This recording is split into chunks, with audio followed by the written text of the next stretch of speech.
Hi guys! Ito nga ulit magbabalik ang nagkukupta. So, ito naman tayo pinalakas ng mga roamer kaya mas magandang gamitin ang mga roamer ngayon. So, sa point na to, nagkukupta lang ako madalas pag nag-roam ako. Then, ayan, lagi akong nagbabantay sa mid. Tapos, tutulungan ko yung mid mo clear. So, ayan, inaabangan ko yung break sana. Ipupok ko yan. Tapos, ayun, hinapok namin yung reach namin. Then, babak ako. Sisilip sa blue. So, nandun, nasa blue pala yung core nila. So, ayun, kung mapapansin nyo, level gap yung Tigreal. Mas malaki yung level ko. Mas may advantage ko. Kasi, iba na yung playstyle ngayon dahil hindi na dapat sinasamahan na as leisure yung mga core. Kaya ang ginagawa namin is nag-clear na agad ngayon sa mid din. Tsaka lang tutulungan yung core kung kaya. Pero sa point na to, solo lang naman ako kaya nagbabantay lang ako sa core nila. Para nale-level up ko rin. And ayan, binibigyan ko yung mid para nale-level up siya. Then, yan, ikot ako, punta ulit, and hindi naman kami kakapatay yan, puk lang yan, Tigreal. So, pansin nyo, mag-level 3 na ako, siya mag-level 2 pa lang. Kasi nakakapil ako, din nakakuha ako ng mas malaking XP sa mga minions. So, ayan, punta ako ng baba. Kaso, pansin ko dito, hindi ko ang galawin Leslie. Kaya, sa tingin ko, AFK ito. Ang hirap talaga pag solo ka. So, ayan, nakaramdam ni Laila. Bibigyan ko sa hana. So, ayan, back na muna. Upuntahan muna ang turtle. Since up na yung turtle, tulungan ko yung core. Then, yung alucard namin is nagpa-farm pa. Wala nang buhay yung turtle. So, nakuha na. Tinry ko naman. Tulong na i-poke si Carly. So, yun, nabigyan yung alucard namin, tapos bumaka ko na konti. Ayan, dapat, pag roam kayo, lagi nyo tatandaan, lagi kayo mag-check ng bush.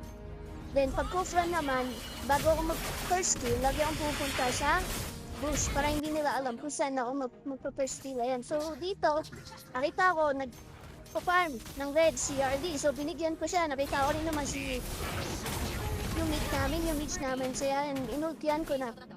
So, advantage yan, diba? Pag roamer kayo, tingnan niyo yung mga farm ng mga yung core nila. So, ayan na, ayan din, binigyan ko rin yung XP. So, konti na lang buhay. Papatay namin yan. Then, wala na papatayin yan. Lipat na sa ibang senaryo. Yan, roam, ikot lang ulit ako. Hindi ako nag-stay sa isang lane lang. Lagi na dapat umikot sa pag-roam. So, eto, nakita ako kasi dito yung Vexana. Wala. Kaya parang binigyan ko siya. Yan. First kill, then, at abante konti. Sinama ko yung Tigreal sa ulti. Tapos, nag-second skill para hindi makadash. So, dash or flicker, pwede yan na, second skill mo. So, ayan. Ikot lang ulit, may turtle na ulit, yan, mag-first kill lang ulit ako sa bush, yan. So, maganda rin kay Cupra is, yung passive niya, may dagdag buhay yun. Kaya gamitin niyo yung passive niya kapag may ibawasan kayo. Pinampupo ko lang din yan, poke, second skill, para hindi makapag-dash. Then, first skill, pupunta ng bush, first skill. So, ayan, nag-ulti ako dyan. Kala ko tatamaan yung Harley. Hindi pala, hindi ko na-get yun. Kasi pan kami nag-heal. Pero nakalamang kami naman kami dito kahit pa paano. Ganda naman ang direct namin, tsaka nung mage namin. Yung Leslie lang, tsaka yung Alphard medyo dark system. Hindi ko lang kung lagbi sila. And binigyan ko na rin yung Leslie dito. Ayan, nag-ulti ako dyan. Hindi naman, nauna ako nag-ulti kasi kahit may Tigreal. Kaya parang, ang nangyari, na-stun pa rin ako kasi hindi naman na-cancel ulti ni Tigreal. Then dito, press na naman. Press lagi pag solo ka. Ayun, ulti ako. Wala kasang trigger, that trigger ulti yan. Puto-pito yung bagay ko. So ayan, medyo matigas ako dito kasi ang lagi ko ang unang binibuild ay Radiant Armor para sa mga mage. Then, tsaka ako nagdo-dominance para medyo may armor. Ayun. Flash na naman, tapos, ayun ako, pag-trigger ng Vexana, nag-ulti sana ako. Bigyan kami nung Tigreal ulti, pero medyo matigas na ako niyan, may dominance ice na ako niyan, kaya yung bumabawa sa akin yung Laila, ako yung pinapatay niya, hindi niya mapatay-patay. Kaya yung damage ng Layla sa akin napunta. Bisa sa mga kampi ko na malambot. So medyo makatarin yung Layla dyan ang time mo. Ayun, ayan. So, ayan. Tago ulit, magbubus ulit ako niyan. Dito first, magbubus ako niyan. Boosh! Tapos, ayan, itong pumasok ng Harley, kaya ako ng second skill. Then, ayan, passive. Tapos, tatalo na yun, kinuha niya yung sigahan, hindi nakatalo.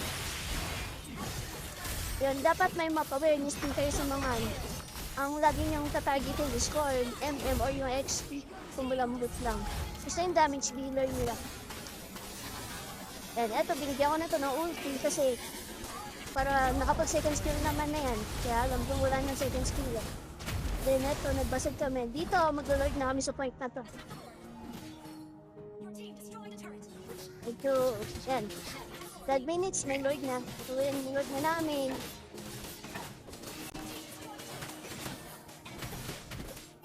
Magagaling rin naman yung mga kalaban namin dito. Pero mas magaling ako mag-roam. Aha! Charot. Kasi yun, bali, first kill. And nakita ko yung Harley kasi tumalo na. So, patay na siya dito. Bawad siyang nandok sana. Then yan, nag-up na yung Lord kaya sinamahan na namin. Dito ay patapos-tapusin na namin. Lead na diretso. So yan, nag-first kill, open Lord yan. Then ulti. So, di ko lang nakagip nung Vexana, pero siya talaga yung yung sa likod nila. Anyway, tingnan ng traits din. First kill, wala. Immortal naman ako. Kaya pasok na pasok. And tapos ang laban. Ganun lang. Basta ang tatandaan niyo lang, yung rotation lagi yung kadalawan, yung lahat ng early. So, medyo dalawan ko kasi nun yung XP tsaka mid-seed kasi sila yung mas maasahan. Ayan, tanso yung Leslie. Nahirapan niya sa dali AFK yan.